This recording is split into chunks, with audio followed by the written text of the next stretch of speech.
साधु साधु साधु साधु साधु बुद्धं तमं नमामि नमामि धम्मं संघं नमामि नमामि। संघं सभी नमामि। को जय भीम।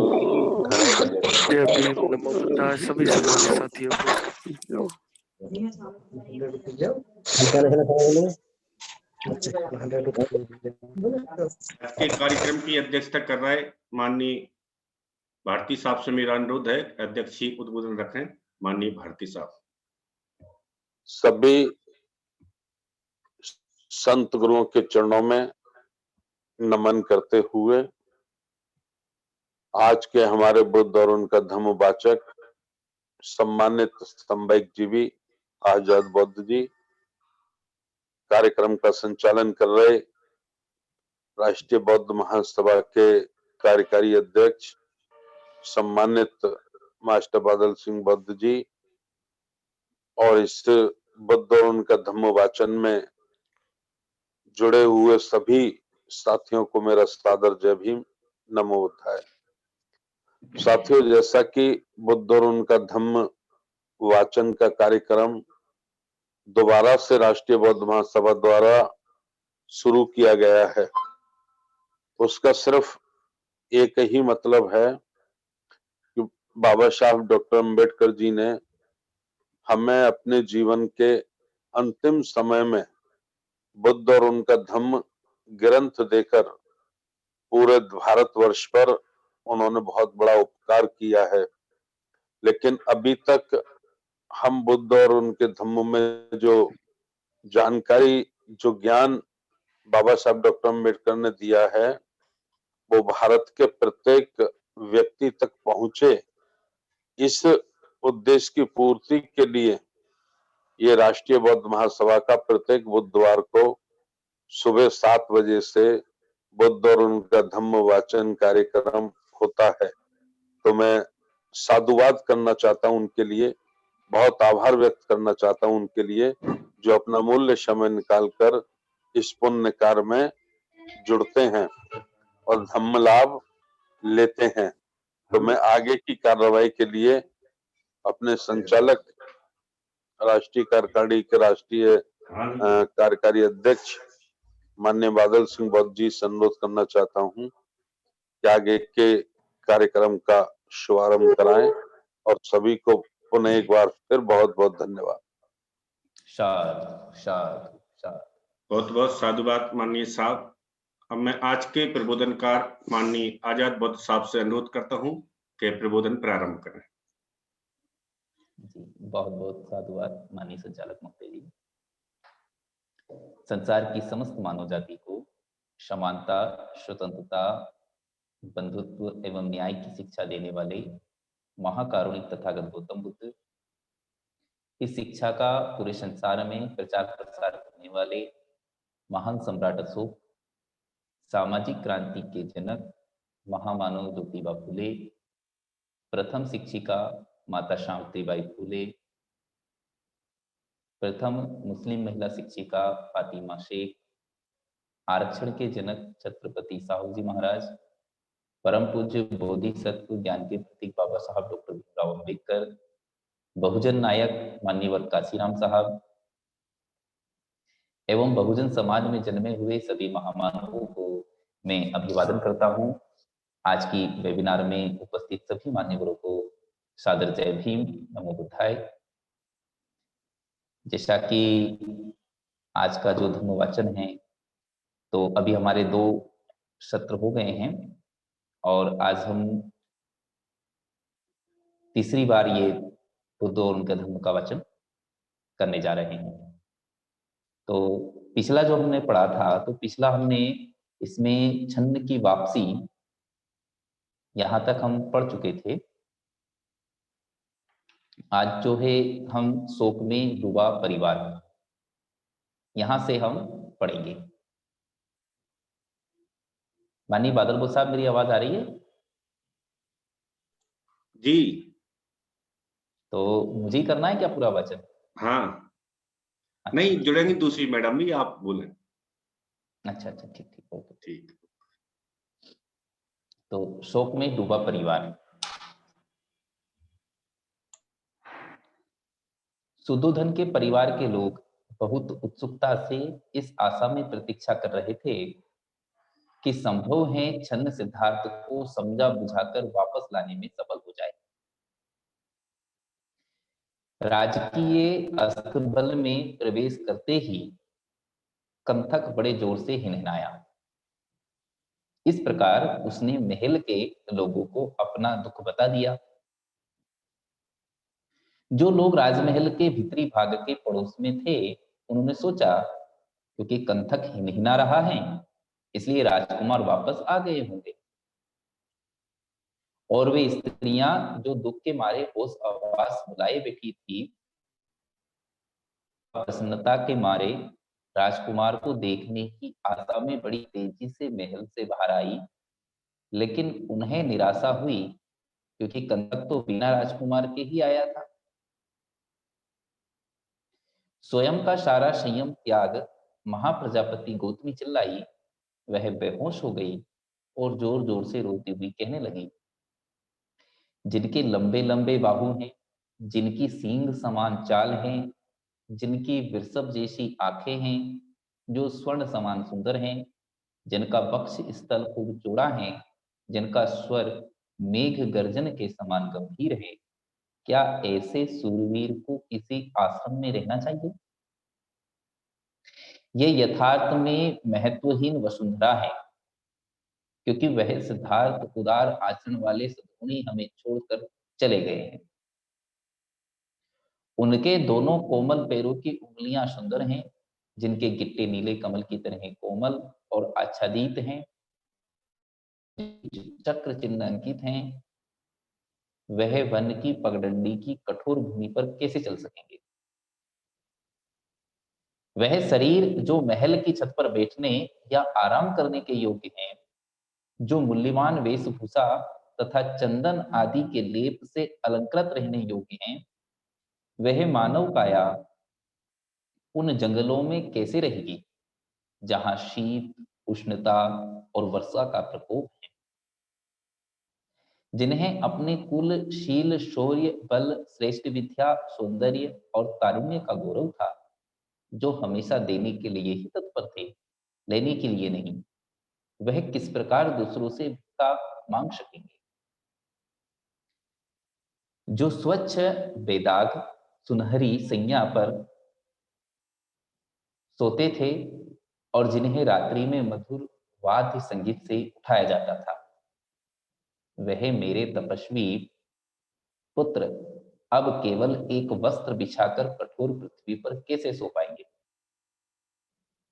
इस प्रकार की दयनीय विलाप को सुनकर स्त्रियां परस्पर एक दूसरे को गले लगाकर नेत्रों से अश्रु बहाने लगी, जैसे कि हिलाने पर लताएं फूलों से मधु गिराती हैं। ये भूल कर कि उसने उन्हें शहर सजाने की अनुमति दे दी थी, किंकर तो विमूढ़ यशोधरा भी सुदबुद खोकर भूमि पर गिर पड़ी। मुझ जैसी कर्तव्य परायण धर्मपत्नी को वे कैसे छोड़ गए? वह मुझे विधवा बना गए। वह अपनी धर्मपत्नी को अपने नए जीवन का संगी साथी बना सकते थे। मेरी एक ही इच्छा रही है कि मेरा पति मुझे इस लोक में कभी ना छोड़े। यदि मैं विशाल नेत्रों और आभायुक्त मुस्कुराहट वाले उनके तेजस्वी मुख की ओर देखने के योग्य नहीं हूं, तो क्या यह बेचारा राहुल भी अपने पिता की गोद में लेटने का अधिकारी नहीं है? आह, उन वीर के कोमल सौंदर्य के भीतर कितना कठोर हृदय है, जो दया रहित निर्दयी है। कौन ऐसा है जो शत्रु को भी अपनी तोतली बोली से मुक्त कर लेने वाले इस प्रकार के बच्चे तक को स्वेच्छा से छोड़कर चला जाए? मेरा हृदय भी यथार्थ में अत्यंत कठोर है, शायद पत्थर का बना हुआ अथवा लोक निर्मित है, जो अपने प्रसन्नता योग्य तेजस्वी पति के वनगमन पर अनाथ छोड़कर चले जाने पर भी विदीर्ण नहीं हुआ। लेकिन मैं क्या करूं? मेरा दुख मेरे लिए असहाय है। इस प्रकार अपने होश हवास गंवाकर यशोधरा जोर जोर से रो पड़ी। यद्यपि स्वभाव से वह बहुत धैर्यवान थी, लेकिन अब दारुण दुख में वह अपना धैर्य खो बैठी थी। इस प्रकार जमीन पर पड़ी यशोधरा को तुक्के मारे अपने होश हवास गंवाए देखकर और उनका करुण विलाप सुनकर सभी स्त्रियां भी चिल्ला चिल्ला कर रोने लगी। उनके चेहरों से आंसुओं की धाराएं ऐसे बहने लगी जैसे कमलों से गिरकर वर्षा का पानी बहता है। छन्न और कंथक दोनों के वापस चले आने का समाचार जानकर और अपने पुत्र के दृढ़ संकल्प की बात सुनकर शुद्धोधन दुख से आहत हो गए। अपने सेवकों द्वारा सहारा देने पर अपने पुत्र के वियोग से संतप्त शुद्धोधन ने अश्रुपूरित नयनों से घोड़े की ओर देखा और फिर वह जमीन पर गिर पड़े और जोर जोर से विलाप करने लगे। इस प्रकार शुद्धोधन महाप्रजापति गौतमी और यशोधरा यह कहते हुए अपने दिन बिताने लगे कि कितने समय के बाद हम फिर उन्हें देख सके।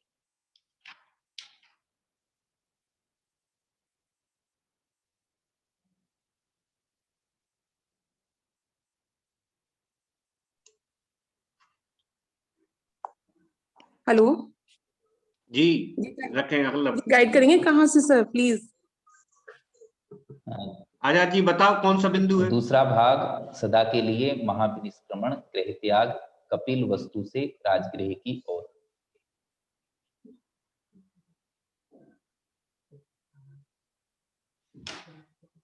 वस्तु से राजगृह की ओर।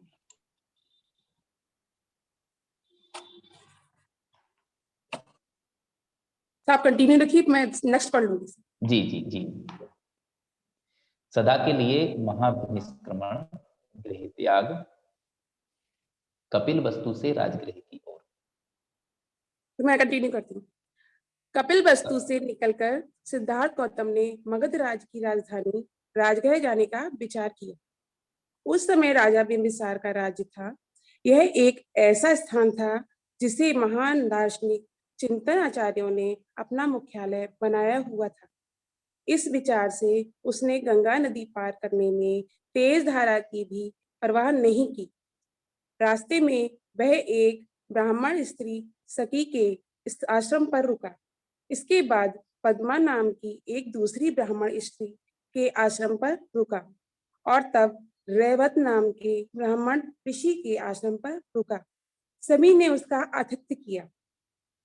अन्य सभी व्यक्तियों को मात देता हुआ उसका व्यक्तित्व, उसकी तेजस्विता और उसके अनुपम सौंदर्य को देखकर उस क्षेत्र के सभी लोगों को आश्चर्य हो रहा था कि उसने सन्यासी के वस्त्र क्यों धारण किए हुए हैं।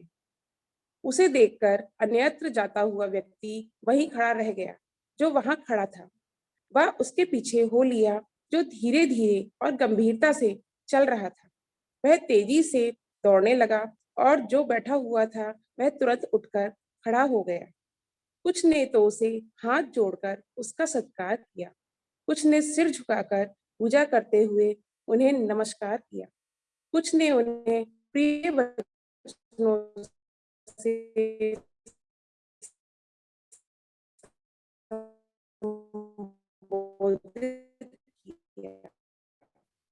कोई एक भी ऐसा नहीं था जिसने उसके प्रति अपना व्यर्थ प्रलाप कर रहे थे वे चुप हो गए। कोई भी ऐसा न था जिसके मन में अशोभनीय विचार आए हों। उसकी भौहें, उसका माथा, उसका मुख, उसका शरीर, उसका हाथ, उसके पांव, उसके चाल, उसके शरीर का कोई भी अंग जिस किसी ने भी देखा वह मंत्रमुग्ध होकर उस तरह खड़ा ही रह गया। बहुत लंबी और कठिन यात्रा तय करने के बाद गौतम राजगृह पहुंचे, जो कि 5 पहाड़ियों से घिरा हुआ था, जो कि पर्वतों से सम्यक रूप से सुरक्षित और अलंकृत था और जहां जाकर चारों ओर अनेक मंगलकारी एवं पवित्र स्थान थे। राजगृह पहुंचकर उन्होंने वहां पांडव पर्वत के नीचे एक स्थान चुना और वहां अपने ठहरने के लिए पेड़ों के पत्तों की एक छोटी सी कुटिया बना ली। कपिल वस्तु से राजगृह की पैदल दूरी लगभग 400 मील है। सिद्धार्थ गौतम ने यह लंबी यात्रा पैदल ही पूरी की थी। राजा बिंबिसार और उनका परामर्श। दूसरे दिन वे उठे और भिक्का पात्र हाथ में लिए हुए भिक्काटन के लिए नगर की ओर चल पड़े। उनके चारों ओर बहुत बड़ी भीड़ इकट्ठी हो गई। मगधराज बिंबिसार ने अपने महल के बाहर लोगों का जमघट देखा तो इसका कारण पूछा। एक दरबारी ने उन्हें इसका कारण इस प्रकार बताया। जिनके बारे में असित ऋषि ने भविष्यवाणी की थी कि या तो वह बुद्धत्व प्राप्त करेंगे अथवा चक्रवर्ती राजा होंगे, यह वही शाक्य पुत्र हैं जो अब परिव्राजक हो गए हैं, उन्हीं को लोग नजर गड़ाए देख रहे हैं। राजा ने यह सुना तो मन ही मन इसका अर्थ समझते हुए तुरंत दरबारी को कहा, जाओ पता लगाओ कि वे किधर जा रहे हैं। राजा की आज्ञा पाकर वह दरबारी राजकुमार के पीछे पीछे चल दिया। मात्र 2 गज की ही दूरी देखते हुए स्थिर दृष्टि, शांत स्वर, 90 तुले कदम वाले वे श्रेष्ठ परिव्राजक भिक्खाटन के लिए चले जा रहे थे। उनकी इंद्रियां तथा चित्त पूर्ण रूप से संयत थे। जैसे भी भिक्खा मिली उसे ग्रहण कर वह पर्वत के एक एकांत कोने में जा बैठे और भोजन करने के बाद पहाड़ी पर चढ़ गए। लौद्र वृक्षों से भरे उस घने जंगल में जहां मयूरों का स्वर गूंज रहा था, मानवता का वह सूर्य काशाई वस्त्र पहने हुए ऐसे चमक रहा था जैसे पूर्वी पर्वतों पर प्रातः कालीन सूर्य चमकता है। उस राज दरबारी ने इस प्रकार उन्हें वहां देखकर राजा के पास जाकर सारा वृत्तांत कह सुनाया। राजा ने जब ये सब सुना तो वह अगाध श्रद्धा भाव से अपने साथ कुछ थोड़े से परिजनों को लेकर उसी ओर चल दी। पर्वत के समान व्यक्तित्व वाले मगधराज बिंबिसार पहाड़ी पर चढ़े। वहां उन्होंने देदीप्यमान सिद्धार्थ गौतम को शांत चित्त बैठे देखा। ऐसा प्रतीत हो रहा था मानो वह पर्वत चलायमान था और वह स्वयं उसके शिखर थे। सौंदर्य रचना तथा पूर्णता शांति में अद्वितीय उन परिव्राजक के पास आश्चर्य एवं स्नेह से भरे मगधराज बिंबिसार पहुंचे। उनके समीप पहुंचकर बिंबिसार ने विनम्रता पूर्वक उनका कुशलक्षेम पूछा और सिद्धार्थ गौतम ने भी वैसी ही शालीनता के साथ अपने मानसिक स्वस्थ और रोग मुक्त होने के बारे में राजा को आश्वस्त किया।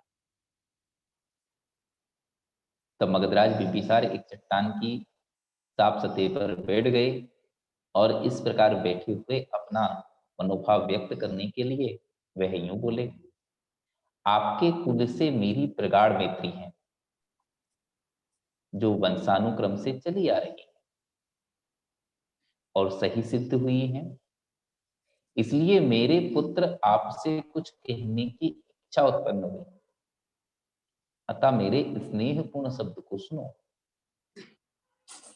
जब मैं आपके आदित्य कुल, आपके यौवन और आपके उत्कृष्ट सौंदर्य पर विचार करता हूं तो मुझे आश्चर्य होता है कि आपके मन में राजसी ठाट बाट के स्थान पर परिव्राजक का जीवन व्यतीत करने का यह सर्वथा बेमेल संकल्प कहां से आ गया। आपके अंग लाल चंदन से सुगंधित होने के योग्य हैं, खुरदुरे रक्तांबर वस्त्र के साथ संपर्क के लिए नहीं है। आपके ये हाथ प्रजा रक्षण के योग्य हैं, ये दूसरों द्वारा दिए गए भोजन को ग्रहण करने के लिए नहीं है। इसलिए है भद्र तरुण, यदि तुम अपना पैतृक राज्य नहीं चाहते तो उदारता दिखाते हुए मेरा आधा राज्य तुरंत स्वीकार कर लें। यदि आप ऐसा करेंगे तो इससे आपके स्वजनों को किसी प्रकार का दुख नहीं होगा।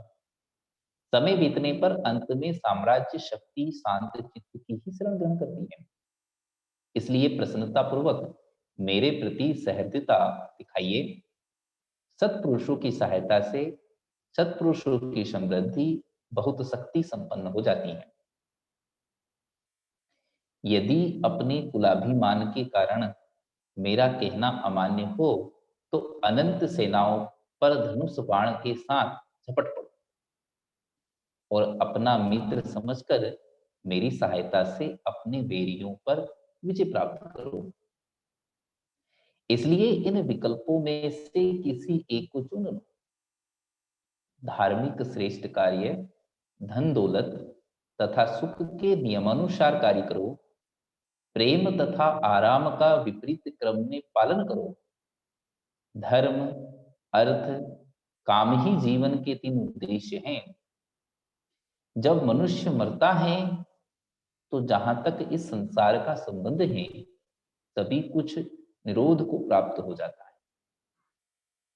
इसलिए जीवन के इन तीनों उद्देश्यों का पालन करो और अपने व्यक्तित्व को इसका फल प्राप्त कराओ। कहा जाता है कि जब धर्म, अर्थ और काम की प्राप्ति अपने सभी क्षेत्रों में पूर्ण हो जाती है तो मनुष्य का अंत भी पूर्ण होता है। धनुष बाण धारण करने में समर्थ इन बाहुबली भुजाओं को बेकार ना होने दो। इस पृथ्वी का तो कहना ही क्या, इनमें लोक को जीत लेने की सामर्थ्य है। मैं स्नेह बस ही यह सब कह रहा हूं, प्रेम या अहंकार के कारण नहीं। और तुम्हारा यह परिव्राजक भेष देखकर मैं करुणा से भरकर आंसू बहा रहा हूं। हैं जीवन की परिव्राजक अवस्था के इच्छुक, अभी काम भोगों का आनंद लो। निश्चित समय पर वृद्धावस्था आएगी और तुम्हारे इस सौंदर्य को नष्ट कर देगी। बुढ़ापे में मनुष्य धर्म द्वारा श्रेष्ठ गुणों का अर्जन कर सकता है। बुढ़ापे में मनुष्य विषय भोग के अयोग्य हो जाता है। इसलिए कहा है कि विषय भोग तरुण के ही लिए हैं, धन मध्य वयस्क के लिए और धर्म वृद्ध के लिए है। इस संसार में यौवन धर्म और धन का शत्रु है, क्योंकि काम सुखों की हम जितनी भी सुरक्षा कर लें उनका पालन अत्यधिक कठिन है। इसलिए जहां भी सुख भोग प्राप्त हो उन्हें तुम युवावस्था में ही भोग लो। वृद्धावस्था चिंतन की ओर अभिमुख है। ये शांत बने रहने हेतु गंभीर और दत्त चित्त है। अपने आप थोड़े प्रयास से ही यह संयत भाव को प्राप्त हो जाती है। इसलिए भ्रामक, चंचल, बाह्य विषयों में अनुरक्त, असावधान, धैर्यवान, अदूरदर्शी यौवन के गुजर जाने पर लोगों को ऐसा लगता है कि मानो किसी भयानक जंगल में से सुरक्षित निकल आए। इसलिए इस चंचल, अस्थिर, लापरवाह और चक्कर में डालने वाली युवावस्था को गुजर जाने दो। हमारा आरंभिक जीवन सुख भोग के लिए ही निश्चित है। इस समय इसे इंद्रियों की अनुभूति से दूर नहीं रखा जा सकता। अथवा यदि धर्म ही तुम्हारा उद्देश्य है तो यज्ञ बलि दो, क्योंकि आदिकाल से यज्ञ में बलि देकर उच्चतम स्वर्ग तक पहुंचना आपके कुल की प्रथा रही है। बाहुओं पर स्वर्ण कंगन बांधे हुए और नाना वर्ण के आभापूर्ण रत्न जड़ित मुकुट धारण किए हुए राजश्री गण भी यज्ञों द्वारा उसी लक्ष्य को प्राप्त कर सके हैं जिसे अनेक महर्षियों ने तपस्या द्वारा प्राप्त किया है।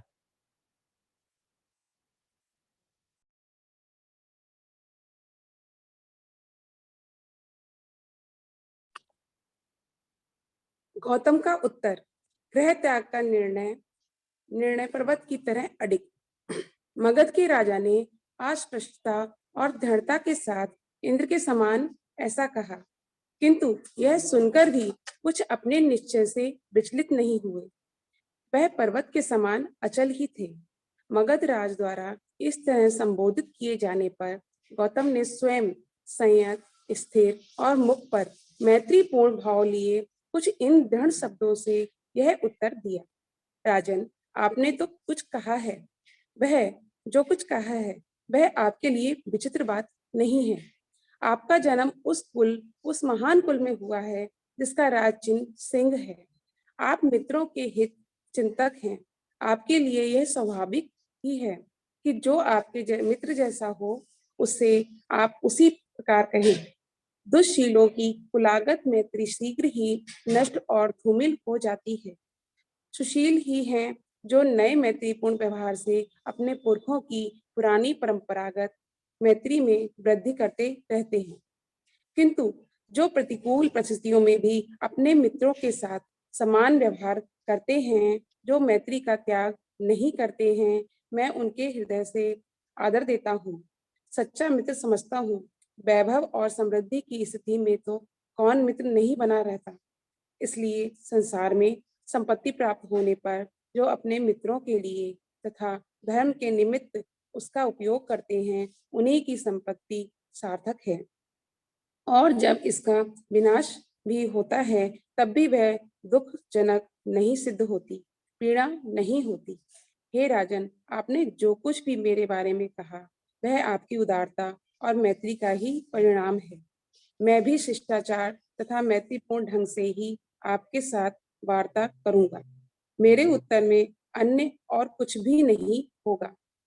मुझे ना तो सांपों से उतना भय लगता है, ना आकाश से गिरने वाली बिजली से, और ना वायु के झोंकों से, उठाने वाली आग की लपटों से भी इतना भय लगता है जितना भय इन सांसारिक विषयों से लगता है। ये अस्थिर आनंद व विषय को हमारे सुख और संपत्ति के विनाशक हैं, जो संसार में अतः शून्य और माया के सदृश खोखले हैं। ये सुखों के आशा काल में ही आदमी के चित्त को सम्मोहित कर लेते हैं। जब वे चित्त को ग्रस्त कर लेते हैं तब तो उनका कहना ही क्या। सांसारिक सुखों के शिकार हुए लोग देवलोक में ही प्रसन्नता, संतोष और सुख प्राप्त कर नहीं पाते। मृत्युलोक की तो बात ही क्या। सुखों की कामना करने वाले की प्यास उसी प्रकार कभी नहीं बुझती जैसे कि ईंधन के साथ वायु प्रेरित आग। विषयों से बढ़कर संसार में कोई विपत्ति नहीं है। अविद्या के कारण लोग उनमें अनुरक्त होते हैं। जब सच्चाई पता चलती है तो वे भयभीत होते हैं। कौन बुद्धिमान व्यक्ति विषयों की कामना करेगा। समुद्र से गिरी सारी पृथ्वी जीत लेने पर भी राजा लोग समुद्र के दूसरी ओर विजयी होने की कामना करते हैं। इस प्रकार अपने में गिरने वाली नदियों से समुद्र असंतृप्त हो रहता है। उसी प्रकार आदमी की कभी भी विषयों से तृप्ति नहीं होती। आकाश से सवर्ण वर्षा हो जाने पर भी, महाद्वीपों को जीत लेने पर और शुक्र का आधा राज अस्तगत हो जाने पर भी राजा मानधाता की सांसारिक विषयों में तृष्णा पूरी तरह से बनी रही। स्वर्गलोक में देवताओं के राज्य का भोग करते हुए भी व्रत के भय के मारे इंद्र ने अपने आप को छिपा लिया था। अहंकार के वशीभूत होकर बड़े बड़े ऋषियों से आप अपनी पालकी उठवा कर भी नहुस विषयों से असंतप्त ही रहा था। इन विषय भोग नामधारी शत्रुओं की कौन कामना करेगा, जिन्होंने ऐसे ऋषियों को भी जीत लिया जो अन्य लक्ष्यों की प्राप्ति में लगे थे, जो बलकल वस्त्र धारण करते थे, जिनका जड़, फल, मूल और जल ही भोजन था, और जिनकी सांपों जैसी लिपटी हुई लंबी जटाएं थी। संसार के काम भोग आनंद के स्रोत नहीं। भोगों में लिप्त तथा सांसारिक विषयों की प्राप्ति में संलग्न मनुष्यों के दुखों की जानकारी हो जाने पर यह संयत लोगों के योग्य है कि विषयों को त्याग दे। विषयों में लिप्त मनुष्य के लिए विषय संबंधी सफलता भी एक विपत्ति ही है, क्योंकि इच्छित विषयों की प्राप्ति होने पर वह उसमें मदमत्त हो जाता है, और मदमत्त हो वह ऐसा करता है जो उसे नहीं करना चाहिए, और उससे आहत होकर वह अंततः भयानक दुख को प्राप्त होता है। ये काम विषय जो बड़े ही प्रयास व परिश्रम से प्राप्त किए जाते हैं, जो बाद में धोखा देकर जहाँ से आते हैं वहीं लौट जाते हैं, ये भोग विलास थोड़ी देर के लिए उधार लेने से जैसे ही होते हैं। कौन बुद्धिमान जो स्वसंयमी है इनमें आनंद मनाएगा। कौन स्वसंयमी इन भोगों में संतोष प्राप्त करेगा। जो उल्का के समान है और उनकी कामना करने पर और इनकी प्राप्ति हो जाने पर भी ये तृष्णा को और अधिक बढ़ाते हैं।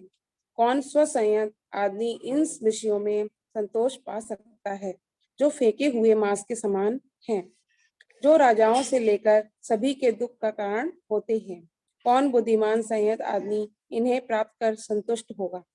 कौन स्वसंयत आदमी इन विषयों में संतोष प्राप्त कर सकता है जो काम विषय हैं, इंद्रियों की तरह नाशवान हैं और जो लिप्त होने वालों के लिए विपत्ति ही लाते हैं। स्वसंयमी आदमी जितना चित्त इन सभी विषयों ने डसा है वे विनाश को प्राप्त होते हैं और उन्हें आनंद कभी नहीं मिलता। कौन स्वसंयमी आदमी इन विषयों में संतुष्ट होगा जो क्रुद्ध और निर्दयी सर्प के समान हैं? इन काम विषयों को भोगने से भी वैसे ही तृप्ति नहीं होती जैसे भूख से मर रहा एक कुत्ता हड्डी को चाट रहा हो। कौन स्वसंयमी आदमी इन भोगों से संतुष्ट होगा जो सूखी हड्डियों के पंजर के समान हैं, जिसकी बुद्धि पर भोगों के कारण पर्दा पड़ गया हो, जो अभागा, तृष्णा एवं आशा का दास हो। वह इन भोगों के कारण संसार में जीते हुए भी मृत्यु की पीड़ा पाता है। गीतों के आकर्षण से हिरण विनाश को प्राप्त होते हैं। दीपक की चमक के कारण पतंगे आग में जल मरते हैं। मांस लोभी मछली लोहे का कांटा निगल जाती है। इसलिए संसार के काम भोग का अंत दुखद ही होता है। सामान्यतया कहा जाता है कि काम भोग आनंद के लिए है, किंतु यदि विचार कर देखा जाए तो उनमें कोई भी भोग्य पदार्थ सुखद नहीं है। अच्छे अच्छे कपड़े और शेष वस्तुएं सभी मात्र दुख के हेतु होते हैं। पानी प्यास बुझाने के लिए होता है, उसी प्रकार भोजन भूख मिटाने के लिए, घर हवा धूप व वर्षा बचने के लिए और वस्त्र शीत से रक्षा करने के लिए तथा नग्नता को ढकने के लिए होते हैं।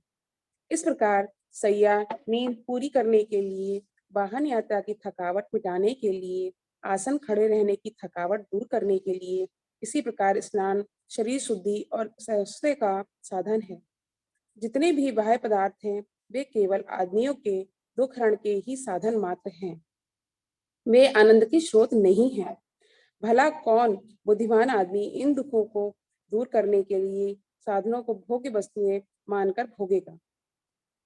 भौतिक संसाधन दुख हरण के साधन मात्र, आनंद के स्रोत नहीं। जो आदमी सन्निपात ज्वर से ग्रस्त होने पर ठंडी पट्टी आदमी को भोग्य वस्तु मान बैठता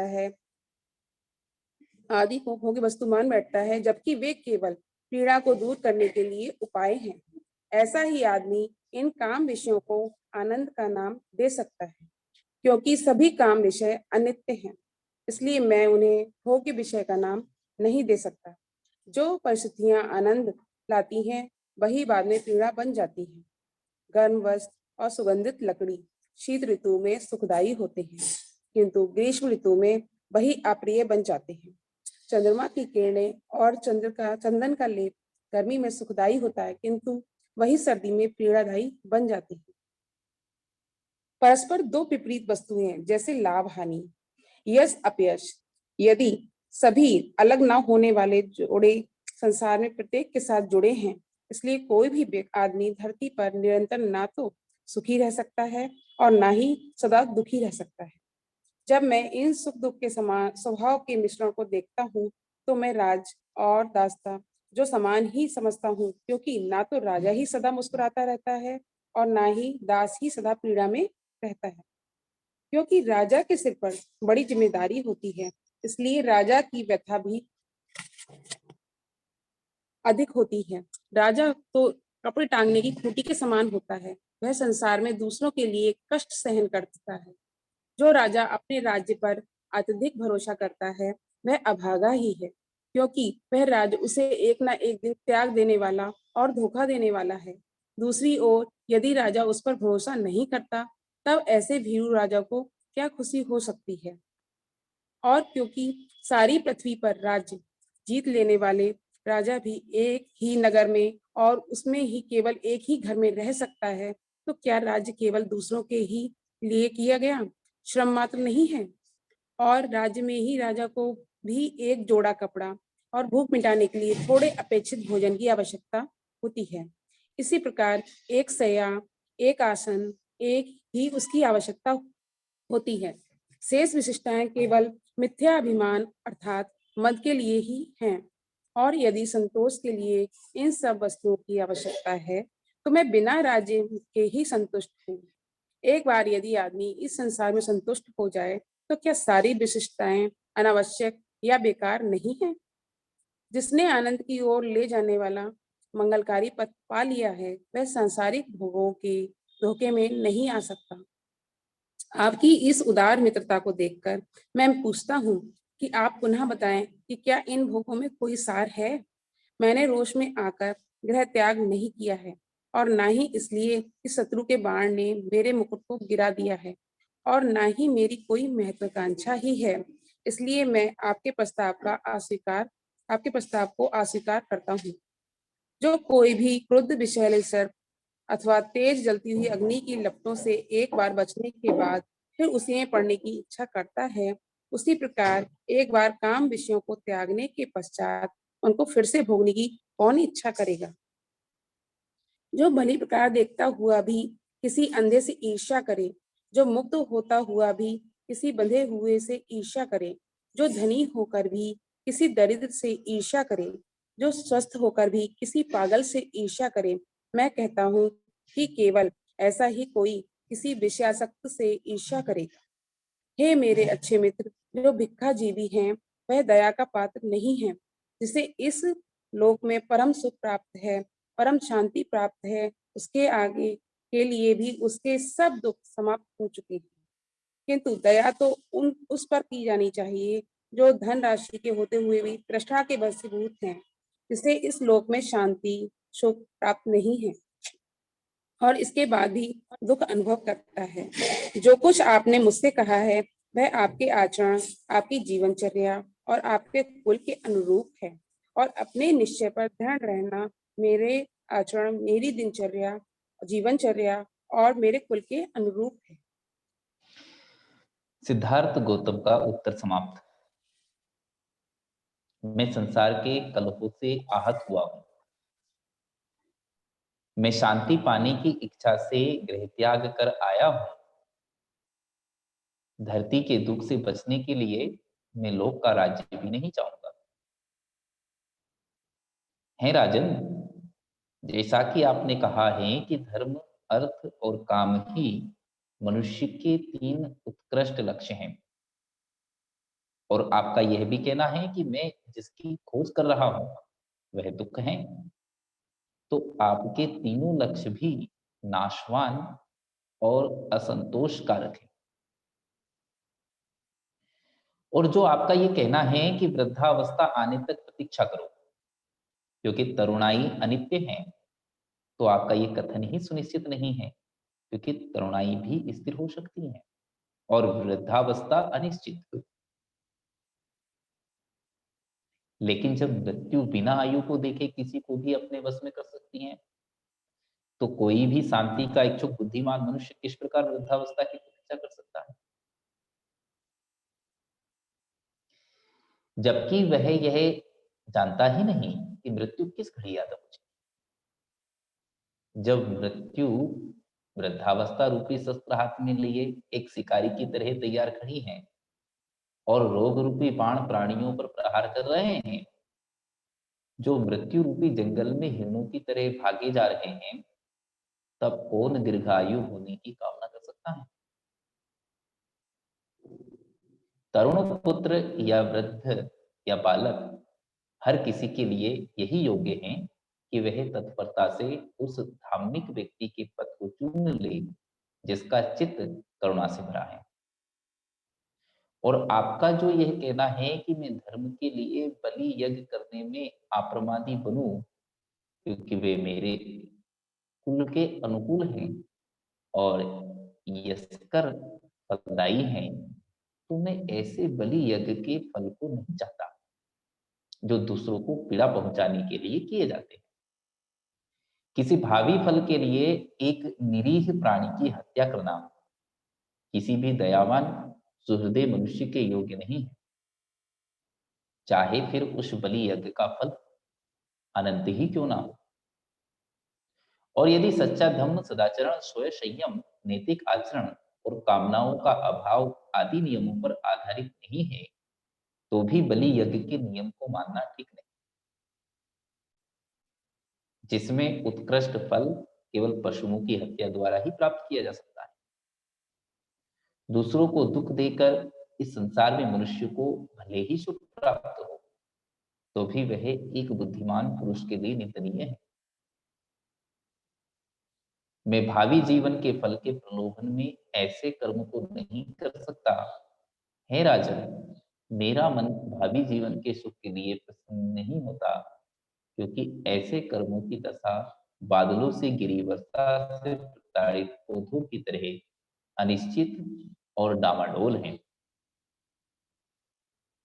मगधराज बिंबिसार ने हाथ जोड़कर उत्तर दिया, आप अपने उद्देश्य को बिना बाधा प्राप्त करने में सफल हो।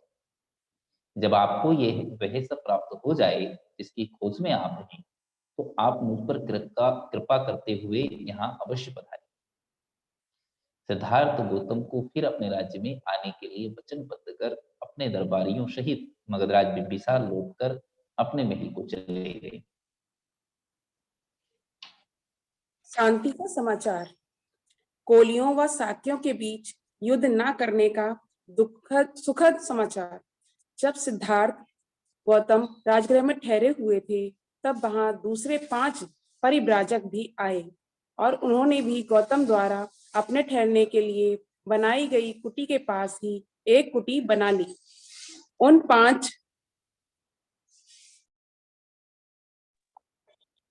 5 परिव्राजकों के नाम थे कौटिल्य, अश्वजीत, बप्प, महानाम तथा भद्रदेव। वे भी गौतम के व्यक्तित्व से प्रभावित हुए थे और अचरज में भी थे कि किस कारण से उसने प्रवज्ञा ली थी। उन्होंने भी राजा बिंबिसार की भांति ही इस विषय उनसे प्रश्न पूछे।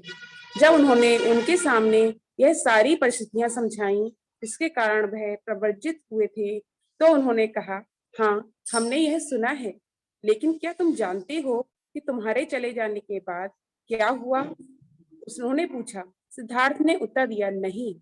तब उन्होंने यह बताया कि कपिलवस्तु से उनके चले जाने के बाद कोलियों ने युद्ध ठानने के विरोध में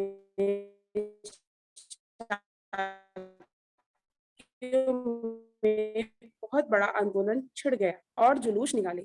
उनके हाथ में झंडे थे जिन पर लिखा था, कोलिये हमारे भाई हैं, एक भाई का दूसरे भाई के विरुद्ध युद्ध करना अनुचित है।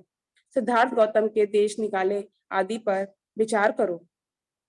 आंदोलन का यह परिणाम हुआ कि शाक्य संघ को एक सभा बुलाकर पुनः अपने निर्णय पर विचार करना पड़ा। उस समय बहुमत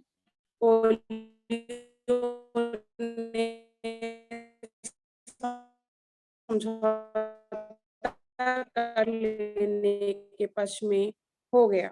सौंपा गया कि वे कोलियों के साथ संधि वार्ता करें।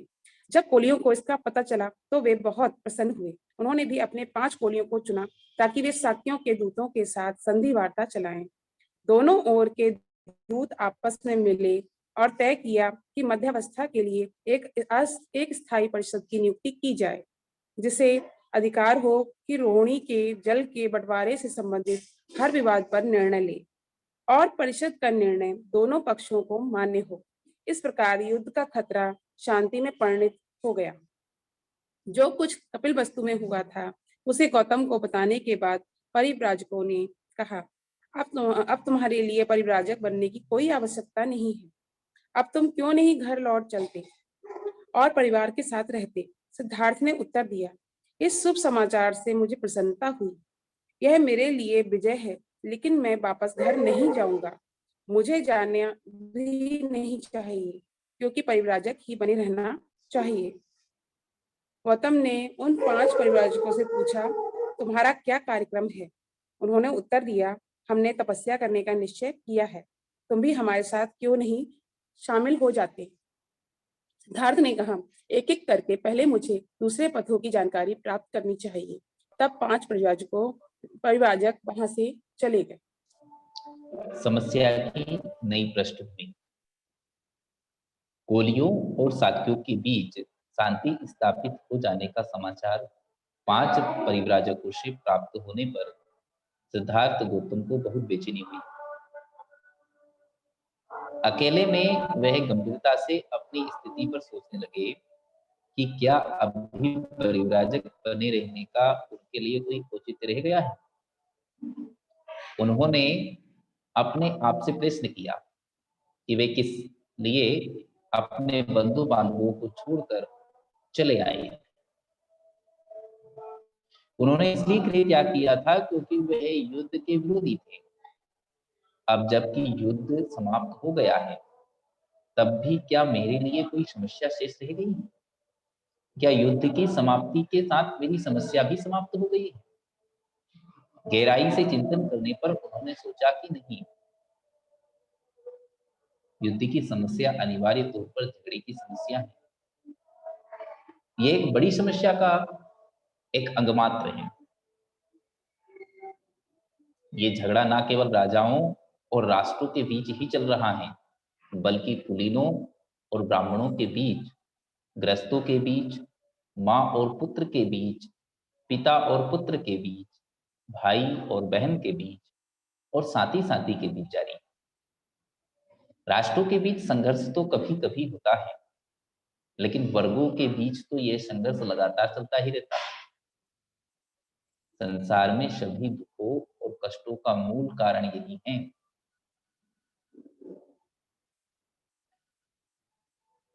यह सत्य है कि युद्ध के कारण ही मैंने गृह त्याग किया था। यद्यपि शाक्यों और कोलियों के बीच युद्ध समाप्त हो गया है, तो भी मैं घर वापस नहीं लौट सकता। मैं देख रहा हूं कि मेरी समस्या ने अब व्यापक रूप धारण कर लिया है। मुझे सामाजिक संघर्ष की इस समस्या का हल खोजना है। पुराने स्थापित परंपरागत दर्शन इस सामाजिक संघर्ष की समस्या का हल कहां तक बताते हैं? क्या वह इन सामाजिक दर्शनों में से किसी एक को स्वीकार कर सकते हैं? सिद्धार्थ गौतम हर परंपरा का स्वयं परीक्षण करने के लिए दृढ़ संकल्पित थे। नए प्रकाश की खोज में भृगु ऋषि के आश्रम पर पड़ाव। आश्रम में स्वर्ग लाभ की तपस्या सिद्धार्थ को रास नहीं आई। उस काल में प्रचलित अन्य पंथों का परीक्षण करने के उद्देश्य से सिद्धार्थ गौतम अलार कलाम से भेंट करने के लिए राजगृह से चल पड़े। मार्ग में उन्होंने भृगु ऋषि का आश्रम देखा और जिज्ञासावश उसमें प्रवेश किया। आश्रम के ब्राह्मण निवासी को जंगल से लकड़ी लाने के लिए गए थे। अभी अभी लौटकर आए थे। उनके हाथ की ईंधन, पुष्प और कुछ घास से भरे थे। वे तपस्या और ज्ञान से प्रवीण थे। वे अपनी अपनी कुटियों में ना जाकर सिद्धार्थ गौतम से भेंट करने के लिए उनके पास पहुंचे। आश्रम निवासियों द्वारा समुचित रूप से सम्मानित होकर सिद्धार्थ गौतम ने भी आश्रम के गुरुजनों के प्रति आदर प्रदर्शित किया। उस मोक्षकामी बुद्धिमान ने उस स्वर्गकामी तपस्वियों की विचित्र तपस्या का निरीक्षण करते हुए उस आश्रम को देखा। उस भद्र सन्यासी ने अब पहली बार उस पवित्र वन में उन तपस्वियों को नाना प्रकार की तपस्याओं का अभ्यास करते हुए देखा। तब तपस्या की विधि से श्रेष्ठ ज्ञाता भृगु ब्राह्मण ने उन्हें सभी प्रकार की तपस्याओं और उनके फल के बारे में बताया। पानी के बाहर उत्पन्न बिना पका भोजन, मूल और फल यही धर्मशास्त्रों के अनुसार तपस्वियों का भोजन है। लेकिन तपस्या के विकल्प विभिन्न हैं। कुछ पक्षियों की भांति अन्य बटोर कर गुजारा करते हैं। उन्हें हिरणों की भांति घास चरते हैं और अन्य सांपों की भांति वायु पक्षी होते हैं, मानो वे दीमक की भांति ही बन गए हों। कुछ अन्य बहुत प्रयासों से पत्थरों से अपनी शरीर के लिए पोषण प्राप्त करते हैं। दूसरे अपने दांतों को चबा चबा कर अन्न खाते हैं और अन्न दूसरों के लिए उगालते हैं और बचा खुचा अपने लिए रख लेते हैं। कुछ दूसरे निरंतर पानी में भीगी जटाओं से 2 बार अग्नि देवता को शोध द्वारा अधर अर्पण करते हैं। कुछ अन्य मछलियों की तरह पानी में डूबे रहते हैं। उनके बदन को कछुए नोचते रहते हैं। कुछ अन्य कुछ समय तक इस प्रकार के तपस्या के कष्ट सहने से अधिक कष्ट सहने से स्वर्ग, मध्यम कष्ट सहने से मृत्यु लोक को प्राप्त होते हैं। कष्ट सहने के पथ पर चलकर वे अंत में सुख लाभ करते हैं। उनका कहना है कि कष्ट सहन से ही पुण्य का मूल है। यह सब सुनकर गौतम ने कहा, किसी भी ऐसे आश्रम को देखने का यह मेरा पहला अवसर है और इस तपस्या नियम को मैं नहीं समझ पा रहा हूँ। अभी तो मैं केवल इतना ही कह सकता हूँ कि आपकी ये निष्ठा स्वर्ग लाभ के लिए है, किंतु मेरी इच्छा तो यही है कि संसार में जीवन के दुख के मूल कारण का और उन्हें दूर करने का उपाय खोजा जाए। क्या मैं अब आपसे विदा ले सकता हूँ? मैं सांख्य दर्शन का ज्ञान प्राप्त करना चाहता हूँ और समाधि मार्ग का अभ्यास करना चाहता हूँ और देखना चाहता हूँ कि वह दोनों पद्धतियां मेरे समस्या के हल में किस प्रकार सहायक हो सकती हैं। जब मैं सोचता हूँ कि मुझे अपने पद पर अग्रसर हो रहे आप जैसे निष्ठावान आश्रयदाता तथा मेरे प्रति इतनी सौहार्द का परिचय देने वाले लोगों से विदा होना होगा, तो मुझे वैसे ही दुख हो रहा है जैसे मुझे अपने संबंधियों को छोड़ते समय हुआ था। मैं इस आश्रम से इसलिए विदा नहीं ले रहा हूँ कि मुझे ये जगह पसंद नहीं है अथवा किसी गलत का आचरण इसका कारण है। आप तो महान ऋषियों की तरह धार्मिक पथ पर चलने वाले महान हैं। मैं मुनि अलार कालाम के पास जाना चाहता हूँ, जिन्हें इस विषय का विद्वान गुरु माना जाता है। उनका यह संकल्प देखकर आश्रम प्रमुख प्रभु ने कहा, राजकुमार, यथार्थ में तुम्हारा संकल्प महान है, उद्देश्य साहसपूर्ण है। तरुण होने के बावजूद तुमने स्वर्ग और मोक्ष के बारे में गंभीरता से विचार करने के लिए मोक्ष लाभ का निश्चय किया है। तुम निस्संदेह वीर हो। यदि जैसा तुमने कहा है वह तुम्हारा अंतिम उद्देश्य है, तो शीघ्र विंध्य प्रदेश को जाओ। वहीं पर मुनि अलार कलाम रहते हैं, जिन्होंने असीम परम सुख की अंतर्दृष्टि पाई है। उनसे तुम मार्ग का ज्ञान प्राप्त करोगे। लेकिन जैसा कि मैं भविष्य को देख रहा हूँ कि तुम्हारा उद्देश्य उन्नत है, तुम उनके सिद्धांत की जानकारी प्राप्त करके और आगे बढ़ जाओगे। गौतम ने उनको धन्यवाद दिया और ऋषि वृंद के प्रति आदर समर्पित करते हुए वहां से विदा हो लिए। वे ऋषि गण भी उनके प्रति यथा योग्य सत्कार सम्मान की भावना प्रदर्शित कर पुनः तपस्या करने के लिए निमित्त अपने आश्रम में चले गए। शाक्य दर्शन का अध्ययन। भृगु के आश्रम से विदा लेने के बाद सिद्धार्थ गौतम आलार कलाम के आश्रम का पता लगाने के लिए निकल पड़े। आलार कलाम उस समय वैशाली में ठहरे हुए थे। सिद्धार्थ गौतम उस ओर गए। वैशाली पहुंचकर वह उनके आश्रम में गए। आलार कलाम के पास पहुंचकर उन्होंने कहा, मैं आपके सिद्धांत और अनुशासन में दीक्षित होना चाहता हूं। इस पर आलार कलाम ने कहा, आपका स्वागत है। मेरा सिद्धांत ऐसा है कि आपके जैसा बुद्धिमान मनुष्य इसे कुछ ही समय में स्वयं समझ सकता है, मेरे सिद्धांत का अनुभव कर सकता है, साध्य कर सकता है और तदनुसार उसका पालन कर सकता है। निश्चय से आप इस शिक्षा को ग्रहण करने के पात्र हैं। आलार कलाम के ये शब्द सुनकर राजकुमार बहुत प्रसन्न हुए और उन्होंने इस प्रकार उत्तर दिया, यह असीम करुणा जो आप मेरे प्रति दिखा रहे हैं, उससे मुझे लगता है कि अधूरा होने पर भी मैंने पूर्णता प्राप्त कर ली है। इसलिए क्या आप कृपा करके मुझे बताएंगे कि आपका सिद्धांत क्या है? आलार कलाम ने कहा, आपके कुलीन स्वभाव, चरित्र की सच्चाई और आपके दृढ़ संकल्प से मैं इतना प्रभावित हुआ हूं कि मैं आपकी पात्रता जांचने के लिए आपकी कोई आरंभिक परीक्षा लेना आवश्यक नहीं समझता। हैं श्रवण करने वालों के में श्रेष्ठ, हमारे सिद्धांत को सुनो। तब उन्होंने सिद्धार्थ गौतम को उन सिद्धांतों से परिचित कराया जिसे उस समय शाक्य दर्शन के नाम से जाना जाता था। अपने प्रवचन की समाप्ति पर आलार कलाम ने कहा, हे सिद्धार्थ गौतम, बस यही हमारी सिद्धांत प्रणाली है। मैं उन्हें सार रूप में आपको बता दिया है। सिद्धार्थ गौतम आलार कलाम की इस स्पष्ट व्याख्या से बहुत प्रसन्न हुए। ध्यान व समाधि मार्गों का अध्ययन व अभ्यास। जिस समय गौतम अपनी समस्या का हल ढूंढने के लिए अनेक मार्गों की जांच कर रहे थे, उन्होंने ध्यान मार्ग से अवगत होने का विचार बनाया। उस समय ध्यान मार्ग के 3 मत प्रचलित थे। 3 मतों में एक बात समान थी कि सांस पर नियंत्रण ही चित्त की एकाग्रता प्राप्त करने का साधन था। सांस को नियंत्रित करने का मत आनापानसति कहलाता था। सांस को नियंत्रित करने का एक दूसरा मत प्रचलित था, जो प्राणायाम कहलाता था। यह सांस लेने की प्रक्रिया के 3 विभाग करता था: पूरक, कुंभक, रोचक। सांस को नियंत्रित करने की एक और तीसरी विधि समाधि पद्धति कहलाती थी। अलार कलाम ध्यान मार्ग में आचार्य के रूप में प्रचलित था।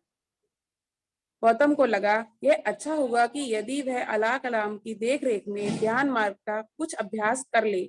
इसलिए उसने अलार कलाम को कहा कि क्या यह कृपा उसके करके उसे ध्यान मार्ग का प्रशिक्षण देंगे। अलार कलाम ने उत्तर दिया, बहुत प्रसन्नता से। अलार कलाम ने उन्हें अपने ध्यान मार्ग की विधि सिखाई। इसके 7 चरण या 7 सोपान थे। गौतम ने इस विधि का नियमित रूप से प्रतिदिन अभ्यास किया। इस विधि से पूर्ण दक्षता प्राप्त करने के बाद गौतम ने अलार कलाम से पूछा, क्या इससे आगे सीखने के लिए कुछ और शेष है? अलार कलाम ने उत्तर दिया, नहीं मित्र, जो कुछ भी था वह मैंने सिखा दिया। इसके साथ ही गौतम ने अलार कलाम से विदाई ली। गौतम ने एक दूसरे योगी उद्दक रामपुत्र के नाम के बारे में सुन रखा था, जिसकी ख्याति थी कि उसने एक ऐसी ध्यान विधि का आविष्कार किया है कि जिससे ध्यानी अलार कलाम की ध्यान विधि से एक और चरण आगे जाया जा सकता था। गौतम ने इस विधि को सीखने और समाधि की उच्चतम अवस्था का अनुभव करने का विचार बनाया। तदनुसार वह उद्दक रामपुत्र के आश्रम में पहुंचा और उनके मार्गदर्शन में प्रशिक्षण प्रारंभ किया। अल्प समय में ही गौतम ने उद्दक रामपुत्र के 8वें चरण की विधि में दक्षता प्राप्त कर ली। उद्दक रामपुत्र की ध्यान विधि में पूर्ण रूप से दक्षता प्राप्त करने के अनंतर गौतम ने उनसे भी वही प्रश्न पूछा जो उन्होंने अलार कलाम से पूछा था, क्या आगे कुछ और भी सीखने के लिए शेष है? उद्दक रामपुत्र ने भी वही उत्तर दिया, नहीं मित्र, इसके अतिरिक्त तुम्हें सिखाने के लिए मेरे पास कुछ नहीं है। अलार कलाम और उद्दक रामपुत्र दोनों ध्यान मार्ग के आचार्य के रूप में कौशल जनपद में प्रसिद्ध थे, लेकिन गौतम ने सुना था कि मगध जनपद में मार्गदर्शन के लिए वैसे ही एक और ध्यान आचार्य थे। उन्होंने सोचा कि उसे उनकी भी विधि में भी प्रशिक्षण प्राप्त करना चाहिए। तदनुसार गौतम मगध जा पहुंचे। उन्होंने देखा, यद्यपि उनके ध्यान विधि का आधार भी सांस पर काबू पाना ही था, तो भी जो ध्यान विधि कौशल जनपद में प्रचलित थी, उससे वह भिन्न थी।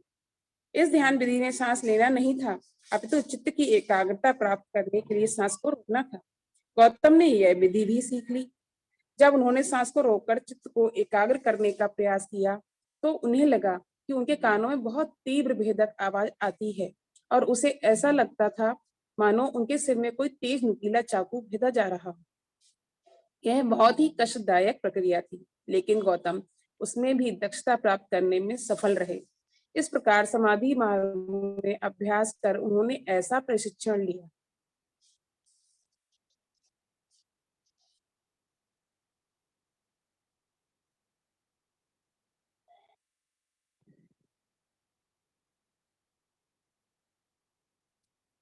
Sir mic. आज का धम्म वाचन यहीं पर समाप्त होता है। इस धम्म वाचन बहुत बहुत साधुवाद माननीय प्रबोधनकार, आपके लिए बहुत बहुत बधाई। अब मैं आज के कार्यक्रम की अध्यक्षता कर रहे माननीय भारती साहब से अनुरोध करता हूं कि अध्यक्ष जी उद्बोधन रखें। सर अपना माइक जी। हेलो जी, आवाज आ रही सर। आ रही मेरी आवाज? जी आ रही है सर।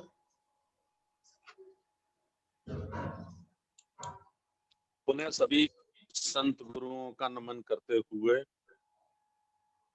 मैं आभार व्यक्त करना चाहता हूं अपने संवेक जीवी आजाद बौद्ध जी का, अपनी छोटी बहन आजाद जी का और संचालक हमारे माननीय बादल सिंह बोस साहब का, और आज की धम्म चर्चा में जितने सभी साथियों ने भाग लिया है, सभी का बहुत बहुत आभार, बहुत बहुत धन्यवाद।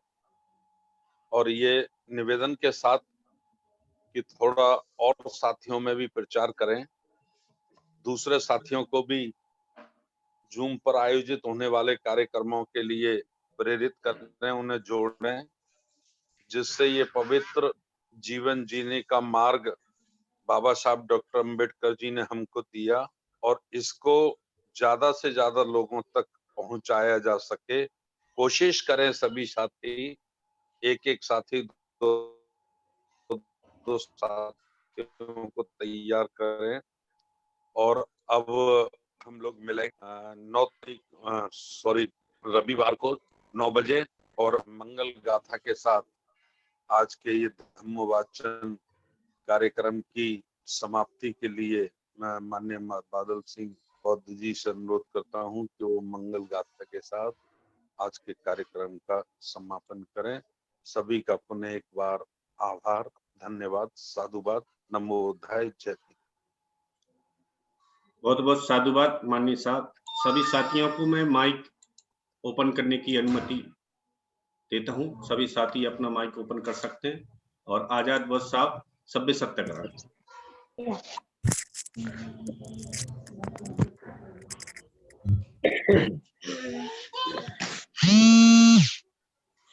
सभ्य सत्ता सुखी हन्तु सभ्य सभ्ये हन्तु हन्तु चखे चकेतु सभ्ये भद्राणि पश्यन्तु पश्यन्तु मा मा किञ्चित् गम सभ्ये सत्ता सुखी हन्तु सभ्ये हन्तु चकेबिनु सभ्ये भद्राणि भद्राणि पश्यन्तु पश्यन्तु मा किञ्चित्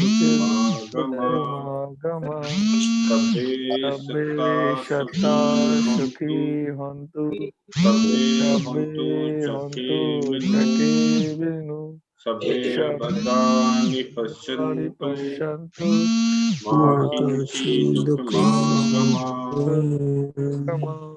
साधु साधु साधु बुद्धं नमामि धम्मं नमामि संघं नमामि। आज के कार्यक्रम का विधिवत समापन किया जाता है। सभी साथियों को बहुत बहुत साधुवाद, धन्यवाद।